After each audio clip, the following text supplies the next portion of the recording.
আসসালামু আলাইকুম। এখন বর্ষাকাল। বর্ষাকালে চারিদিকে বৃষ্টি হচ্ছে। ঠান্ডা, ঠান্ডা আবহাওয়া। এই সময় গরম ভাতের সঙ্গে একটু ঝাল, ঝাল মাছের তরকারি না হলে চলে? আজকের আমি সেই জন্য মাছ নিয়ে চলে এসেছি। এটা হচ্ছে নিড়ে মাছ। এর আরো অন্যরকম নাম আছে। আমি এটা এই নামে চিনি। এটাকে আজকের আমি ঝাল, ঝাল তরকারি রান্না করব। তার জন্য সব মসলা নিয়ে চলে এসেছি। এটা হচ্ছে সর্ষে আর জিরে বাটা। এটা টমেটো আর কাঁচা ঝাল কাটা আছে। এখানে পেঁয়াজ কাটা আছে। আর একটা আলু নিয়েছি, একদম অল্প করে কুটে নিয়েছি। এটাকে আমি একটু প্রথমে নিড়ে মাছটাকে মশলা দিয়ে ভেজে নেব।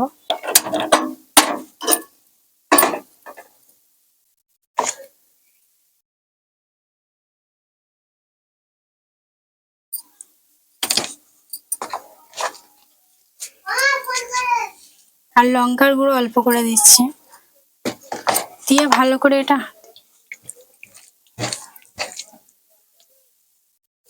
ভালো করে মাখিয়ে নেব আমি।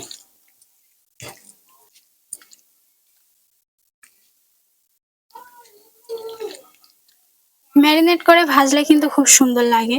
তেল আমার গরম হয়ে গেছে, এবার আমি মাছগুলো দিয়ে দিচ্ছি।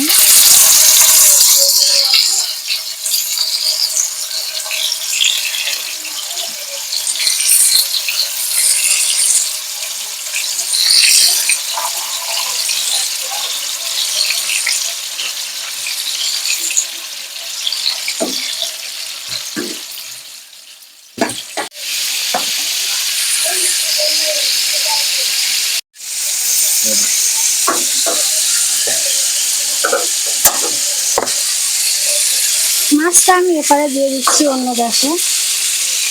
এবার মাছের তরকারিটাকে আমি রান্না করে নেব।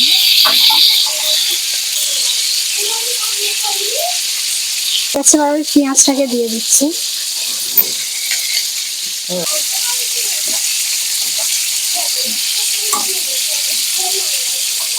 এবার আমি আলুটা দিয়ে দিচ্ছি। আলুটা দিয়ে একটু নেড়ে ছেড়ে নেবো ভালো করে।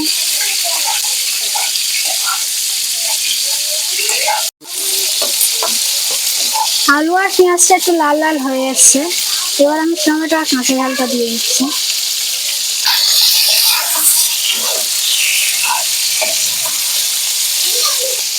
লবণ দিয়ে দিচ্ছি,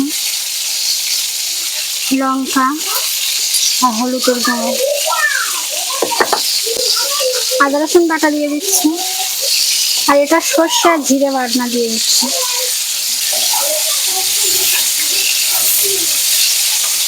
মশলাটাকে আমি ভালো করে কষিয়ে নেব। হালকা মশলা থেকে সেন্ট ছেড়ে এলে তবে মশলা কষানো কমপ্লিট হবে। আলুটাকে আমি একদম কিন্তু পাতলা পাতলা করে কেটেছি, কেননা নিড়ে মাছ খুব সিদ্ধ হতে সময় লাগে না। নিড়ে মাছ ওই জন্য করে আমি আলুটাকে একদম পাতলা পাতলা করে কেটে নিয়েছি। নিড়ে মাছটা ভাজতে কিন্তু সময় লাগে, হালকা আঁচে অনেকক্ষণ ধরে ভাজতে হয়। সেই জন্য আমি হালকা আঁচে অনেকক্ষণ ধরে ভেজে নিয়েছি। এক পিঠ লাল হয়ে গেছে, অপর পিঠটা উল্টে দিচ্ছি। এই পিঠটা ভাজতে অনেক সময় লাগবে। বাইরে কিন্তু খুব বৃষ্টি হচ্ছে। এই বৃষ্টির দিনে কিন্তু নিড়ে মাছ ঝাল ঝাল তরকারি খেতে খুব সুন্দর লাগে। এক পিঠ আমার কত সুন্দর লাল লাল ভাজা হয়েছে। মাছটা আজকের ভাজা খুব সুন্দর হয়েছে, কত সুন্দর লাল লাল করে ভাজাও হয়েছে।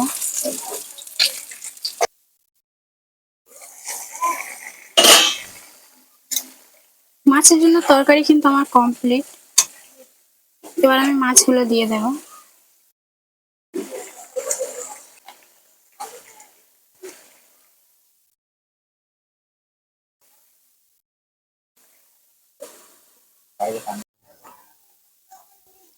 তরকারিটা সত্যি খুব সুন্দর হয়েছে।